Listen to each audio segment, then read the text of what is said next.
أعوذ بالله من الشيطان الرجيم إن الذين كفروا من أهل الكتاب والمشركين في نار جهنم خالدين فيها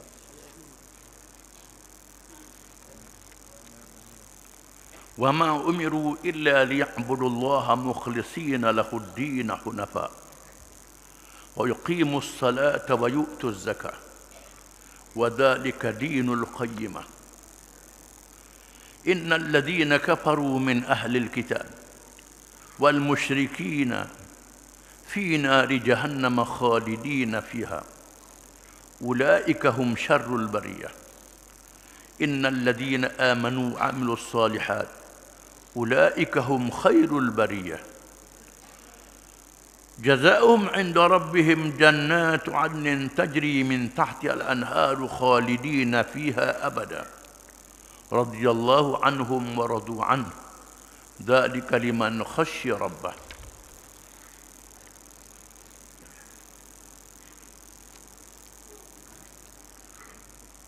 Padahal mereka tidak diperintahkan melainkan supaya menyembah Allah dengan mengikhlaskan ibadat kepadanya, lagi tetap teguh di atas tauhid, dan supaya mereka mendirikan sembahyang dan memberi zakat. Dan yang demikian itulah agama yang benar. Sesungguhnya orang-orang yang kafir dari ahli kitab dan orang-orang musyrik itu akan ditempatkan di dalam neraka jahanam. Kekalah mereka di dalamnya. Mereka itulah sejahat-jahat makhluk. Sesungguhnya orang-orang yang beriman dan beramal saleh, mereka itulah sebaik-baik makhluk. Balasan mereka di sisi Tuhan mereka ialah syurga, Adan, tempat tinggal yang kekal, yang mengalir di bawahnya beberapa sungai. Kekalah mereka di dalamnya selama-lamanya. Allah redha akan mereka dan mereka pun redha serta bersyukur akan nikmat pemberiannya. Balasan yang demikian itu untuk orang-orang yang takut melanggar perintah Tuhannya.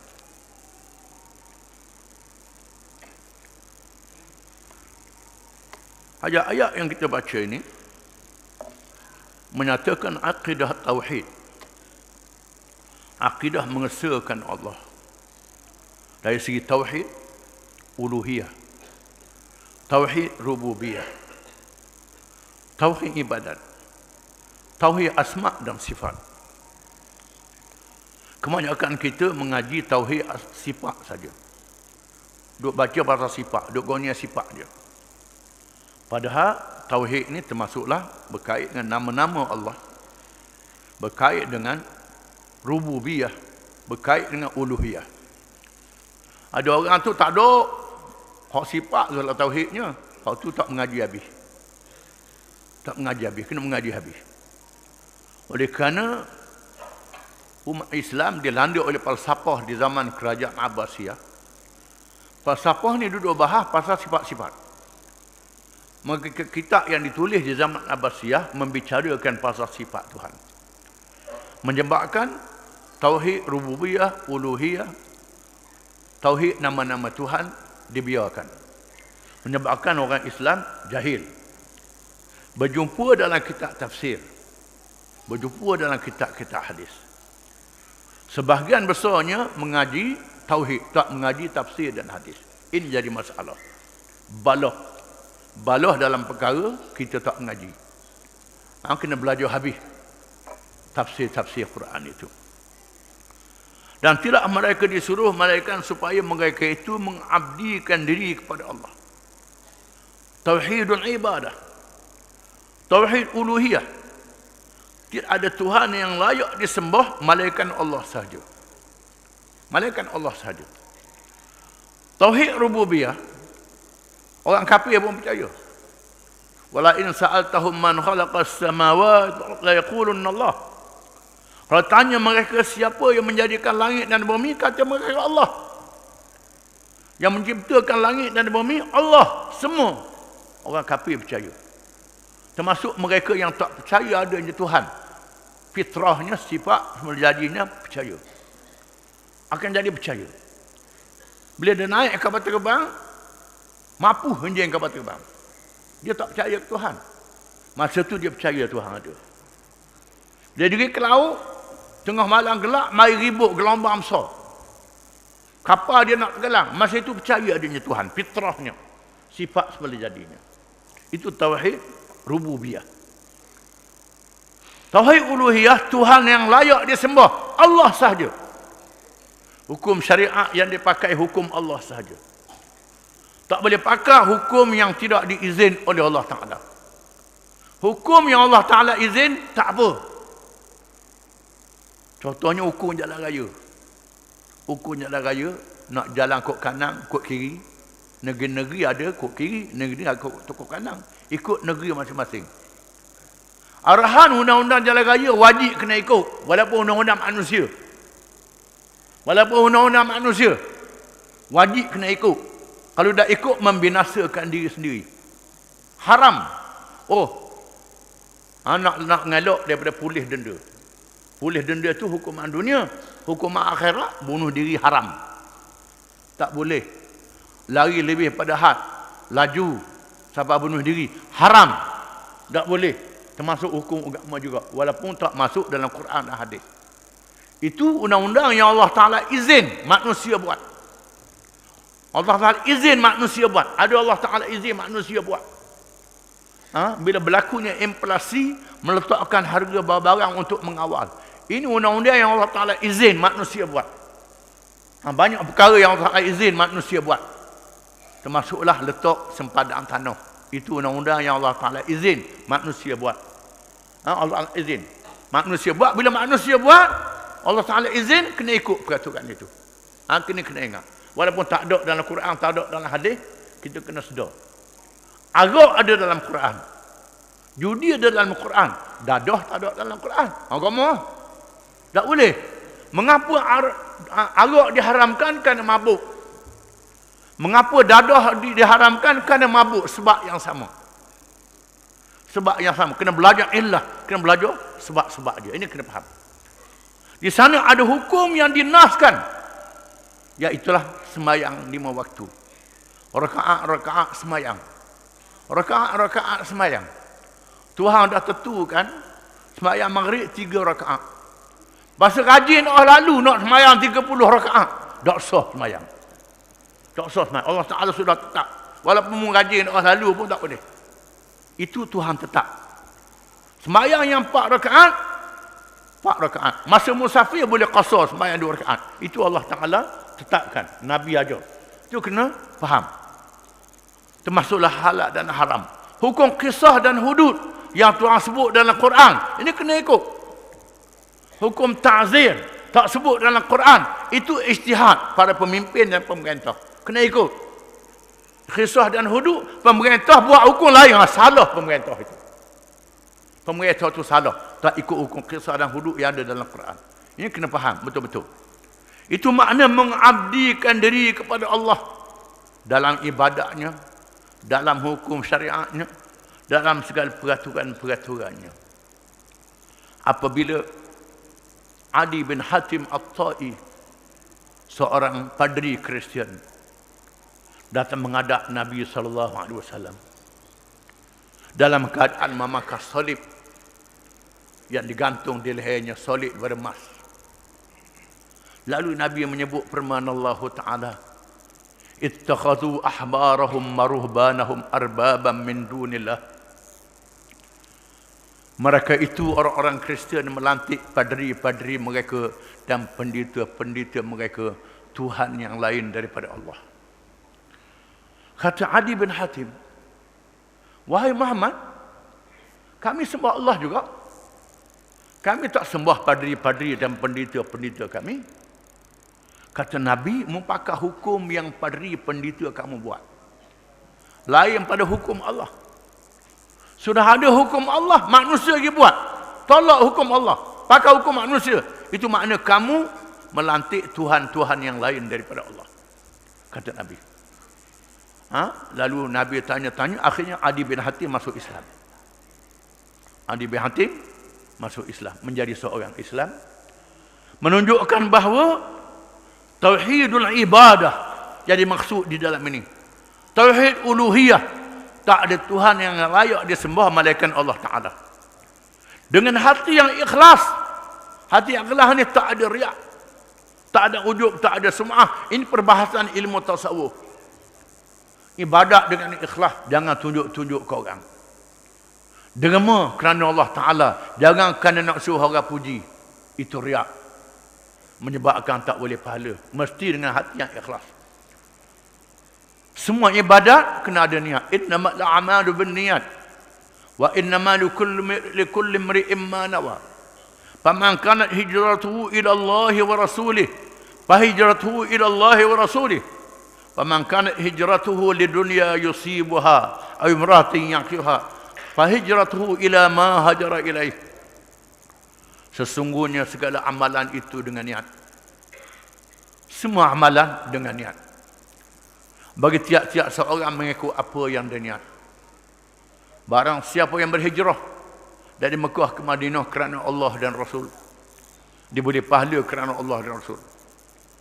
Barang siapa yang berhijrah kerana perempuan yang hendak dikahwini atau dunia yang dia kehendaki, maka hijrah dia mengikut niat dia itu.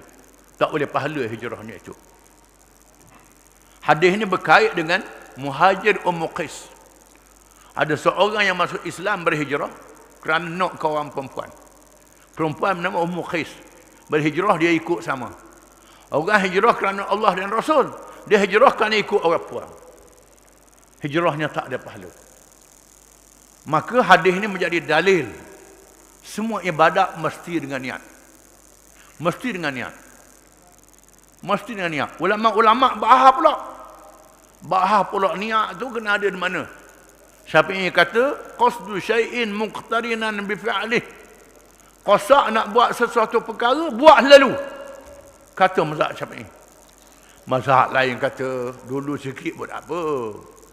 Dulu banyak pun tak apa. Mazhab lain kata. Ini khilaf ulama. Oleh kerana kita mazhab Syafi'i menyebabkan siapa jadi was-was sembahyang.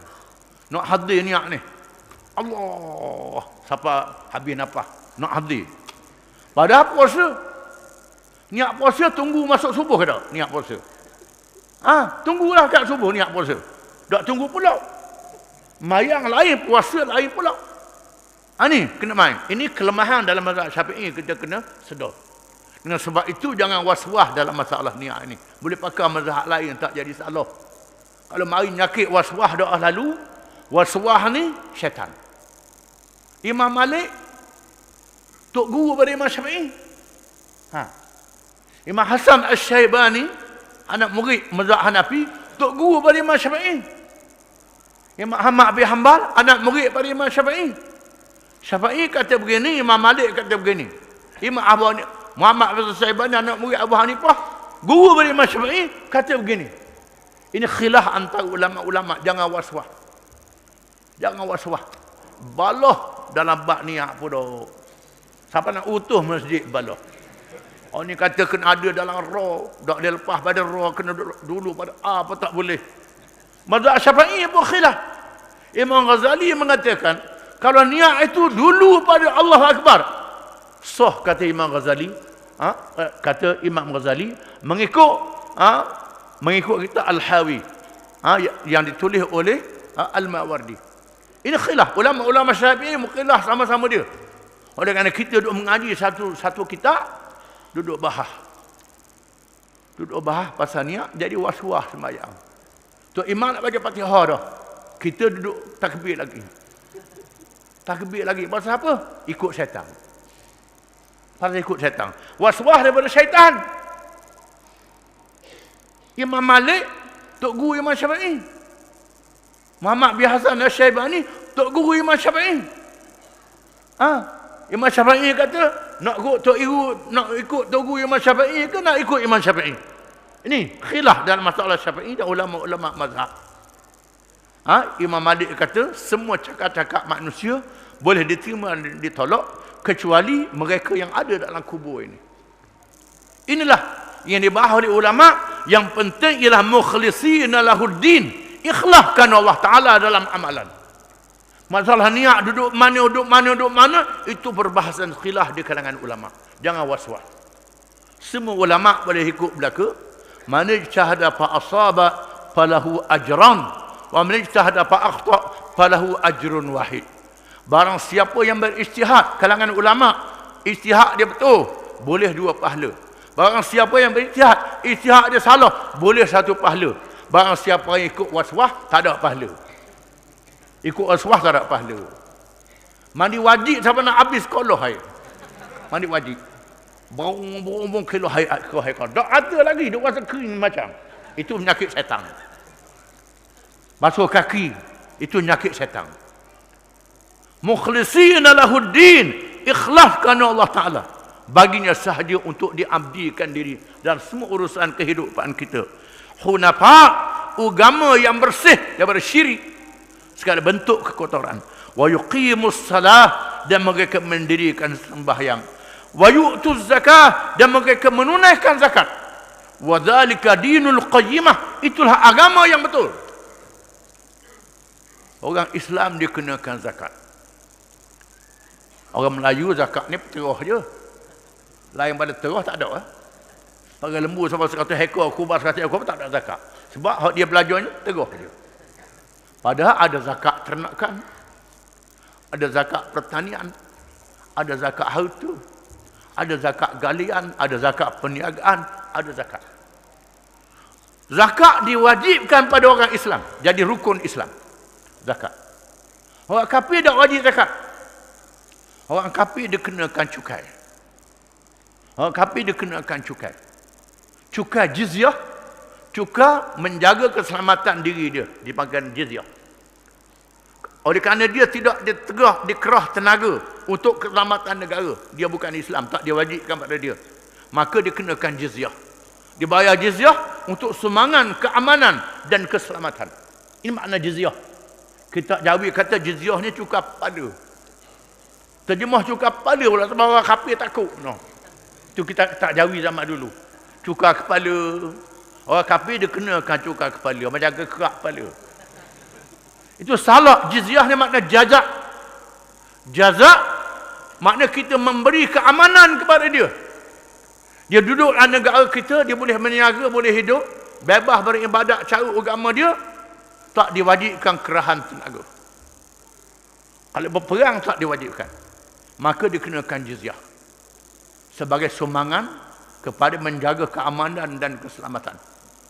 Bila dia masuk dalam tentera juga, bila orang kafir masuk dalam tentera, tak dikenakan jizyah.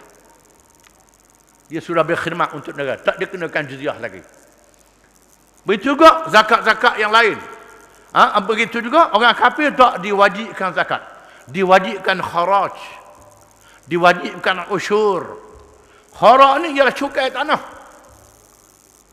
Orang Islam dikenakan zakat pertanian. Orang kafir dikenakan cukai pertanian, iaitulah kharaj, cukai tanah. Dan dikenakan usyur, cukai perdagangan. Orang Islam dikenakan zakat perniagaan. Zakat tak boleh dihapuskan. Zakat tak boleh dihapuskan. Cukai boleh dihapuskan. Sedap orang kafir pula dah. Cukai boleh dihapuskan. Bila sumbangan zakat cukup, harta negara cukup, maka tak dikenakan cukai pada orang kafir. Di sini menyebabkan orang kafir masuk Islam. Orang kafir masuk Islam. Dia tengok mana Islam ni bagus, masuk Islam orang kafir. Learning macam mana mereka kata Islam. Orang Islam kena zakat, kena cukai, dua-dua sekali ni gomo. Ini Islam lagu apa? Ini pembahagian. Orang Islam zakat adalah ibadat, hukum Islam. Orang kafir tak ada ibadat. Dia kenakan cukai kepada mereka, menyebabkan orang kafir masuk Islam. Bila orang kafir masuk Islam, zaman Khalifah Umar bin Abdul Aziz, yang memerintah dengan adil, menyebabkan gubernur dia mengadu. Gubernur dia mengadu, wahai Amirul Mukminin, orang kafir banyak masuk Islam, cukai jadi kurang. Pusing pula dah dia. Pusing. tulis surat pada gubernur itu kepada Amir bin Umar bin Abdul Aziz, kepada gubernur dia, innallaha ba'atha Muhammadan da'iyan wa lam yab'athu jabiyan wassalam. Adilta am uzilta wassalam. Surat Umar bin Aziz daripada Umar bin Abdul Aziz kepada gubernur, Allah Ta'ala mengutuskan Muhammad sebagai pendakwah, bukan sebagai pemungut cukai. Sama ada mu adil atau mu dia pecat, kata Sayyidina Umar bin Aziz. Mu nak adil ke mu kena pecat. Dia marah. Orang masuk Islam cukai kurang. Allah Ta'ala utuhkan Muhammad menjadi pendakwah, bukan menjadi pemungut cukai. Sama ada mu adil ataupun mu dia pecat. Surat je. Maka gubernur dakwah ni nak kata apa? Ada gubernur orang masuk Islam wajib kena sunat. Masuk Islam khilaf ulama. Ulama mazhab Syafi'i sunat wajib. Mazhab Hanafi dan Umar bin Aziz sunat bagi orang lelaki tak wajib. Itu khilaf ulama. Lalu gubernur dia mengarahkan diwajibkan bersunat. Semata-mata kerana nak tambah orang kafir masuk Islam. Sebab cukai kurang. Cukai kurang. Dia pun tulis surat daripada Umar bin Aziz Amirul Mukminin kepada gubernur, innama ba'athallahu Muhammadan da'iyan wa lam yab'athu khatinan. Allah Ta'ala mengutuskan Muhammad menjadi pendakwah untuk ajak orang masuk Islam, bukan Muhammad jadi tok mudin. Bukan Muhammad jadi tok mudin sunat orang. Kata Umar bin Aziz. Kamu berhenti ke mu kena pecat? Memanglah sunat tu baik untuk kebersihan. Cuma dia tulis surat tu memberi amaran. Kerana tujuan dia sunat bukan untuk bersih. Tak mahu orang kafir masuk Islam. Sebab cukai kurang. Cukai kurang. Itu akalaknya. Tiba-tiba berlaku firman Allah Ta'ala, wa inna ahlal qura amanu wattaqau lafatahna alaihim barakatan minas sama'i wal ard. Kalau penduduk negeri itu beriman dan bertakwa, Tuhan buka keberkataan yang turun dari langit dan keluar daripada bumi. Ramai masuk Islam. Gubernur-gubernur takut hasil negara kurang. Kerana cukai dihapuskan, zakat menjadi banyak. Tiba-tiba hasil negara melimpah ruah. Zaman Umar bin Abdul Aziz memerintah dalam masa 2 tahun. 2 tahun dia memerintah. Adil. Melimpah ruah. Berlaku apa yang disebut oleh Nabi SAW. Nabi pernah sebut dalam hadis. Tak berlaku zaman sahabat, berlaku zaman Umar bin Abdul Aziz. Zaman Nabi tak ada. Dibagi zakat 8 asnaf yang disebut dalam Quran. Fakir, miskin, mu'allaf, orang berhutang, sabilillah, hamba yang nak dimerdekakan, amil, bagi. Bagi, tiba-tiba zakat masih melimpah banyak. Tak ada orang nak terima zakat, banyak sangat. Melimpah ruah. Nabi pernah sebut pada Adi bin Hatim yang Kristian masuk Islam tadi. Nabi kata, wahai Adi, mungkin ada ibu negeri Parsi, Hira. Mungkin ada Hira. Adi kata, aku dengar begitu, aku tak pergi lagi. Kata Ali bin Hatim, akan tiba masanya Islam akan menawan Hira. Islam akan menawan Hira, Parsi kuasa besar. Wahai Adi, akan tiba masanya Islam akan memerintah. Sehingga perempuan-perempuan daripada Hira pergi ke Mekah, tidak ada yang ganggu dalam keadaan aman. Kata Umar bin Aziz. Kata Nabi kepada Adi bin Hatim, akan tiba masanya. Akan tiba masanya Islam memerintah aman. Sehingga perempuan daripada Hira boleh pergi ke Mekah. Tak ada orang ganggu dia. Tak ada orang lelaki. Kawal, tak ada orang ganggu. Aman. Pencuri tak ada. Perampok tak ada. Bila hukum hudud dilaksanakan. Aman. Akan tiba masanya. Akan tibanya masanya wayadi. Harta negara akan melimpah ruah. Sehingga tak cukup Tak cukup orang nak terima. Bukan tak cukup harta. Yang berlaku hari ini, buat bajet kurang piti. Butang. Zaman Umar bin Abdul Aziz, lebih duit. Peruntukan negara cukup, duit lebih. Zakat, 88 bahagian dibahagikan semua. Lebih melimpah ruah. Duit zakat itu. Lalu Umar bin Aziz meletakkan bahagian yang ke-9 untuk diberi zakat. Mencari mana-mana orang muda yang tak kahwin. Beri zakat supaya dia boleh berkahwin. Ditambah bahagian yang ke-9. Ini ijtihad Umar bin Aziz. Ditambah lagi macam-macam lagi. Macam-macam lagi hasil negara melimpah ruah.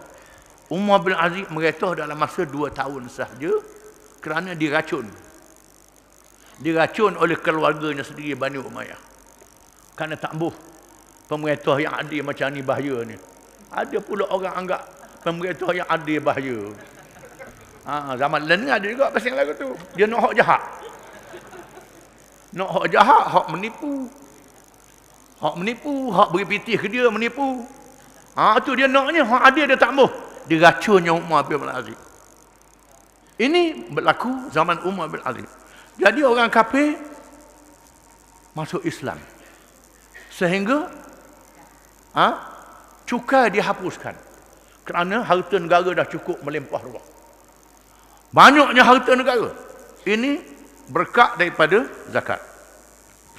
Nabi kata, "Zalika dinul qayyimah." Itulah agama yang betul, agama Islam. Bila Islam memerintah, orang ramai masuk Islam. Tengok Islam tu adil. Tengok jalan yang dilalui oleh Islam beranak. Agama lain beranak, orang masuk Islam. Sama ada melalui perang, iaitulah Parsi, Syria dan Syam, Turki, sampai ke Asia Tengah buat dengan perang. Lepas perang, penduduk tinggal. Askar tinggal. Tinggal 2-3 orang jadi gubernur. Yang jadi gubernur ni nak cubit telinga boleh. 2-3-4 orang dia merintah. Rakyat terima. Adil. Dan rakyat masuk Islam beramai-ramai. Apa yang disebut jalan sutera hari ini daripada Baghdad sehingga sepadan negeri China. Siapa masuk China, Xinjiang. Habis orang Islam belaka. Masuk Islam. Termasuklah ahli-ahli pelayaran. Daripada Hadramaut, Belaya, selatan India.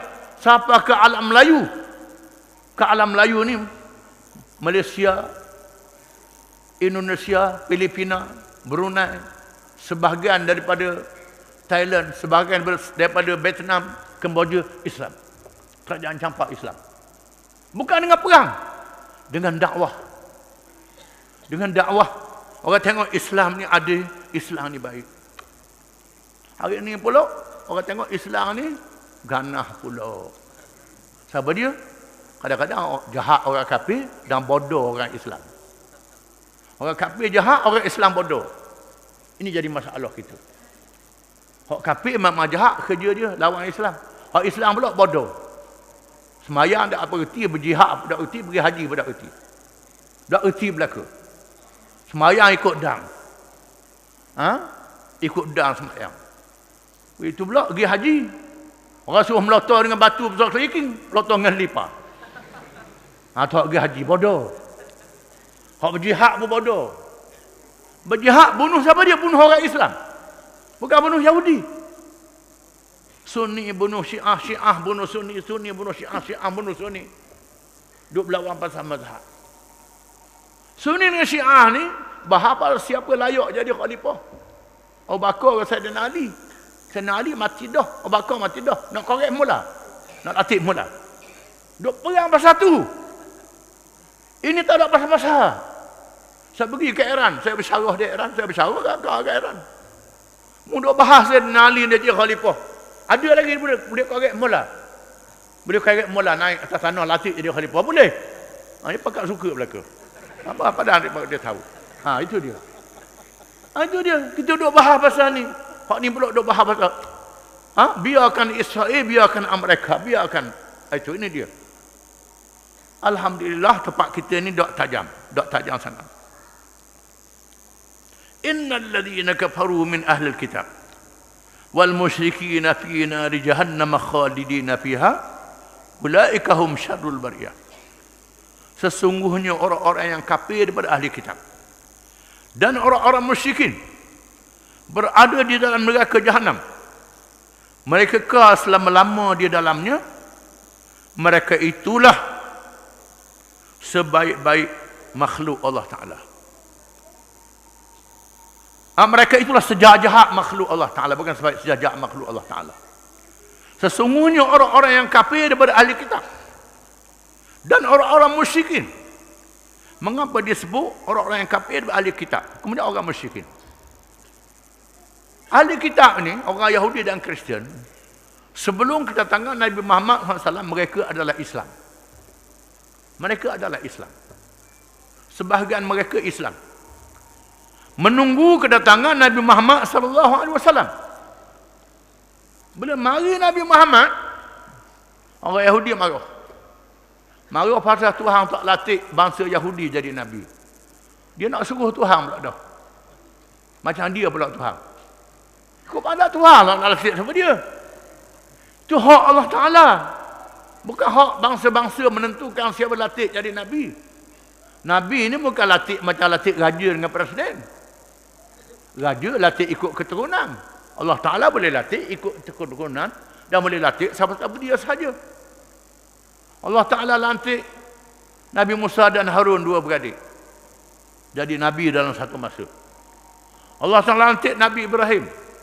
Satu anak dia Ismail, Ishak jadi Nabi. Yaqub jadi Nabi. Yusuf jadi Nabi. Berketurunan. Allah Ta'ala lantik. Allah Ta'ala lantik pula orang lain pula jadi Nabi. Bukan keturunan. Negeri-negeri tertentu. Itu kepunyaan Allah Ta'ala. Nabi ini bukan latih pakai pilihan raya. Pakai keturunan. Ini hak Allah Ta'ala. Allah Ta'ala tahu nak latih siapa dia. Tiba-tiba bila latih Nabi Muhammad SAW, sebahagian besar orang Yahudi dan orang Kristian tak masuk Islam. Jadi kafir lah. Mula-mula Islam tentu jadi kafir. Kenapa? Tak ikut Nabi Muhammad SAW. Sebab itu disebut innal ladzina kafaru min ahli kitab. Orang yang kafir daripada ahli kitab. Mereka ahli kitab yang tahu kitab. Yang tahu kedatangan Nabi Muhammad SAW disebut dalam kitab mereka.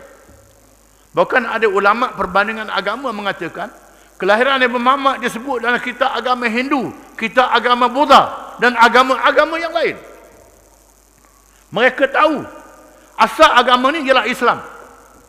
Lepas tu bila Nabi-Nabi mati jadi pecah, buat agama sendiri. Agama sendiri. Sembah Allah Ta'ala molek-molek, latih lembu jadi Tuhan. Latih lembu jadi Tuhan. Latih batu jadi Tuhan. Nyepahak-pahaknya tokong tu jadi Tuhan. Banding dengan dia jauh comel dia pada tokong tu. Dia sembah ke tokong tu pula.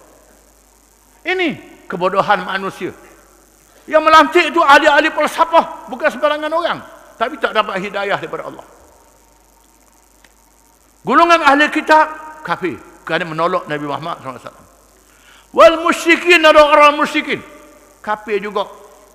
Fi nari jahannam khalidina fiha ulaika hum syarrul bariyah. Mereka semua dalam neraka jahanam. Mereka kekal selama-lamanya. Mereka lah seburuk-buruk makhluk. Seburuk-buruk makhluk. Padanglah kambing, lembu, kuba, babi tak ada akal. Mereka ada akal tapi tak beriman. Seburuk-buruk makhluk. Kekal di dalam neraka selama-lamanya. Ada pula kau yang mengatakan orang kafir tak kekal di neraka, Tuhan beri waktu baik. Itu pendapat yang dhaif, yang salah. Itu urusan Allah Ta'ala, bukan urusan kita. Urusan Allah Ta'ala, dia nak tubik ke, nak tubik ke. Allah Ta'ala kata kekal, kekal lah. Kenapakah Allah Ta'ala buat keputusan dalam Quran? Kekal. Yang pandai buat keputusan sendiri. Allah Ta'ala kata kekal. Kekal lah orang kafir yang tak ada iman. Itu dia. Innal ladzina amanu wa 'amilus salihat ulaika hum khairul bariyah. Sesungguhnya orang-orang yang beriman yang mengerjakan amal yang soleh, mereka itu sebaik-baik makhluk. Orang yang beriman dan mengerjakan amal yang soleh, sebaik-baik makhluk. Dalam surah yang lain orang kafir lebih pada binatang. Kita baca dah tadi. Sejahat makhluk lebih pada binatang. Pasal apa? Ada akal. Binatang tak ada akal. Orang yang beriman mengerjakan amal yang saleh, mereka itulah sebaik-baik makhluk. Jazaohum 'inda rabbihim jannatu 'adnin tajri min tahtiha al-anhar khalidina fiha abada. Balasan mereka di sisi Tuhan mereka ialah syurga-syurga Adan yang mengalir di bawahnya sungai-sungai. Mereka kekal selama-lamanya dalam syurga itu. Kekal selama-lama disebut dalam hadis, bukan saja kekal dalam keadaan yang muda, tidak tua dah. Tak tua dah. Boleh dibangkitkan semula dalam keadaan umur 30-an. Muda, tak tua dah. Mari seorang perempuan menghadap Nabi SAW. Nabi kata, la tadkhulul jannata ajuz. Nabi kata, orang tua tak masuk syurga. Nabi kata, orang tua tu. Nangis apa tu? Nangis ya Rasulullah. Nangis dia, menangis isak-isak. Nabi kata, mu masuk syurga. Bila mu masuk syurga, mu jadi muda. Muda, tak tua dalam syurga. Barulah suka dia. Perempuan tu. Nabi pula kata dia masuk syurga. Hebat dia. Hebat. Ini soalan yang soleh. Mereka kekal selama-lama dalam syurga itu. Kekal selama-lama dalam syurga. Tidak ada penyakit lagi. Tak ada panah dalam syurga. Dalam suasana yang sederhana. Ma la aynun ra'at wala udhunun sami'at wala khatara ala qalbi bashar. Barang yang belum pernah didengar dengan telinga, dilihat dengan mata, tak terlintas dalam hati manusia. Disebut dalam hadis, ahli syurga yang paling rendah kedudukannya. Tuhan kata, mau fikir nak banyak mana? Mu nak banyak mana? Nak istana ke nak apa, nak banyak mana? Dia pun fikir. Fikir. Pergi. Fikir lagi. Nak banyak mana? Nak banyak mana? Fikir. Fikir lagi. Nak banyak mana? Fikir lagi. Ya Tuhanku, tak ada upaya dah. Itu dia sekurang-kurang nikmat ahli syurga. Nikmat ahli syurga. Tetapi dalam kehidupan dunia ini, manusia kalau diberi satu lembah yang penuh dengan emas, dia nak lembah yang kedua penuh dengan emas. Sehingga disumbat tanah dalam mulut baru dia puas hati. Nabi kata, dalam syurga lain ceritanya. Kekal selama-lamanya. Radhiyallahu anhum wa radu'an. Allah Ta'ala redha kepada mereka dan mereka redha kepada Allah.